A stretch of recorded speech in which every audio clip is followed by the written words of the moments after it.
There is one thing I'd like to know. Tell me, will I meet that clown Kakarot in the other world? I'm not going to lie to you, Vegeta, although the answer may be difficult for you to hear. This is the truth.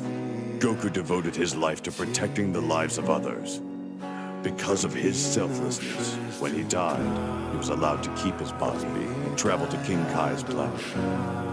You, on the other hand, have spent your life in pursuit of your own selfish desires. You've caused too much pain. When you die, you will not receive the same reward. Oh well, so be it.